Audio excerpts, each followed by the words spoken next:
violence in your eyes and it's a silent fighting. I see the lies. Drama kembali terjadi kala Maroko mencetak sejarah dengan melenggang ke babak 8 besar Piala Dunia untuk pertama kalinya setelah berhasil mengandaskan Spanyol melalui babak adu penalti. Tim asuhan Walid Regragui ini menjadi tim kuda hitam terakhir yang tersisa di babak 16 besar Piala Dunia 2022 setelah tersingkirnya Jepang dan Korea. Maroko yang berhasil lolos ke babak 16 besar secara mengejutkan dengan mengalahkan Belgia dan Kanada dan bermain imbang melawan Kroasia harus menghadapi hadangan dari juara dunia 2010 yaitu Spanyol.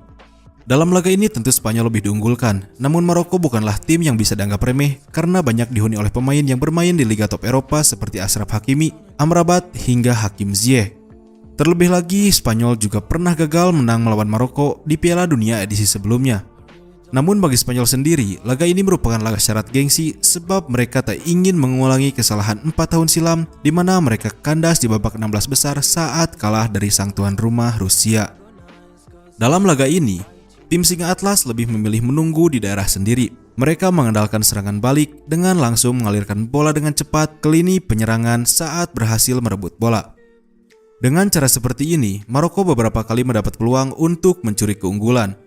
Bahkan mereka sempat mendapat tendangan bebas di daerah berbahaya usai Sofiane Boufal dilanggar oleh Gavi. Namun tendangan bebas yang diambil oleh Achraf Hakimi masih melambung di atas gawang Spanyol. Maroko tampil begitu disiplin sehingga menyulitkan Spanyol untuk mendapatkan peluang. Skor imbang 0-0 pun bertahan hingga akhir babak pertama. Memasuki babak kedua, Spanyol tampil lebih dominan dan agresif. Mereka menguasai 75% possession dan mencetak total 7 shoot. Namun kedua tim masih mengalami kebentuan dalam mencetak gol. Skor kacamata bertahan hingga akhir waktu normal sehingga pertandingan pun dilanjutkan ke babak tambahan waktu.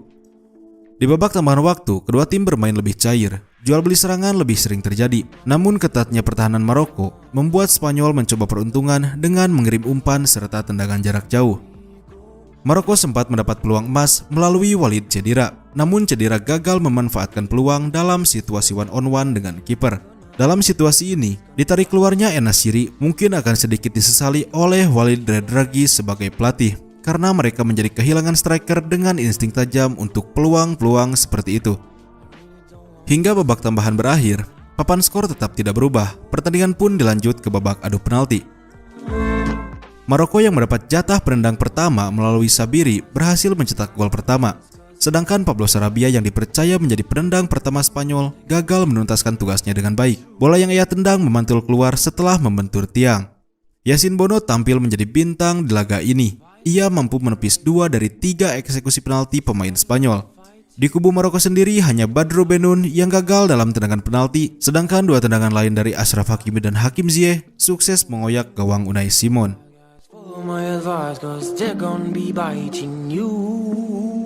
They're gonna kill if you let them through.